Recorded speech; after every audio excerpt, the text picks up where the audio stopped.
if some of the reporting is right, it would be insane for the Miami Heat to be unwilling to give up Jovic for Durant. I just don't know what to believe in the reporting, because the reporting is making it unclear to me, because you've got different people saying different things, and I haven't made the calls yet to know, but it would sound insane to me that the Miami Heat wouldn't trade Jovic for Durant, that would be the stumbling block. I don't believe that. Did we believe Jovic was in the potential package for Damian Lillard? Yeah. Like, was he a name that was being talked about, we thought? Back then. So, like, we're saying we believe that the Heat were going to throw in Jovic for Lillard and not Durant? I mean, he's younger.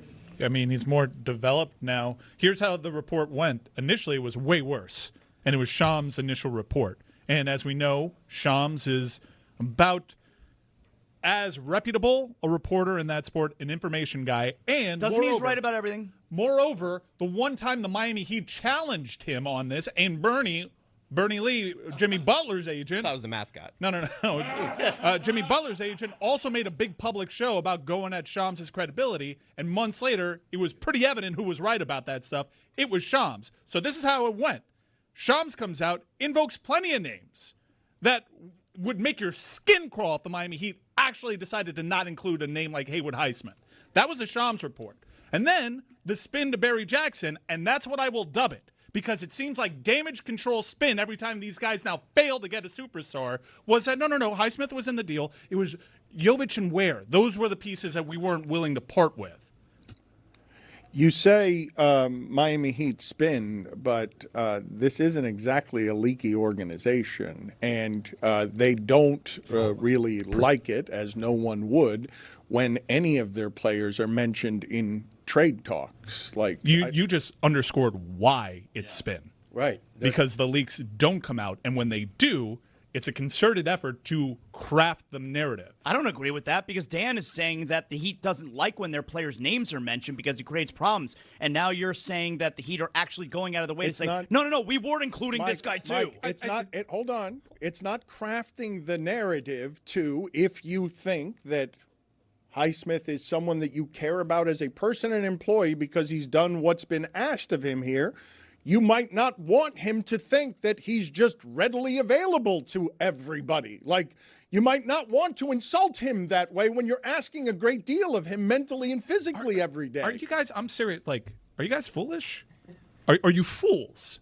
Are you fools to think that these players won't feel like their names are being brought up in trades because the Miami Heat haven't leaked their names, as if other aggregate accounts and other reporters aren't invoking it? Do you really, truly believe that the Miami Heat can protect their players from having their feelings hurt because they themselves don't leak the names? Or is this the logic that we are applying in 2025?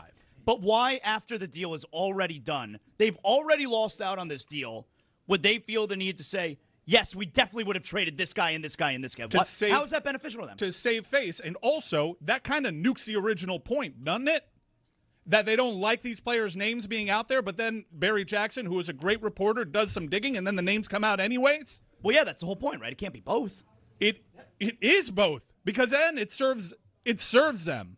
Because everyone is saying, what the hell are you talking about? You don't want to include a 28-year-old Haywood Highsmith who went undrafted as if he's this great project of yours. Okay, he's a finished product. If we're using logic here, and I'm great with using logic, why would anyone believe that the Heat would not include Haywood Highsmith in a deal for Kevin Durant? I'm sorry, I don't buy it. Because it was reported by we can keep asking it, but I don't buy it. It's believable. Reporters are wrong sometimes. I would know. I'm a journalist. The Miami Heat haven't been able to pull off one of these big deals in a long time.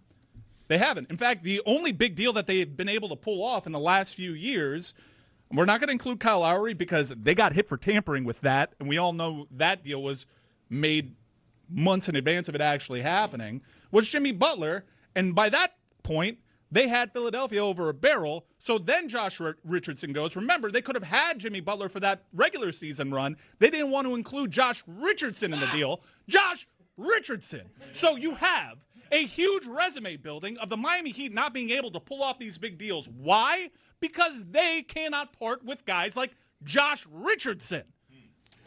Billy, you were trying to get in there, and there wasn't quite room. No, it's fine. Mike handled it. I was just going to say, you're asking why it is the Heat would do that because, you have a fan base that's now questioning whether or not the people running the organization are capable of pulling off trades. And the decision they have to make is well, yeah, we know what we're doing still. Yeah, Pat hasn't totally lost it. Yeah, he's still the godfather. Yeah, he's doing this. He's doing that. So instead, they just throw out the names to kind of save face. And if they have to hurt the feelings of some of their lesser players, so be it.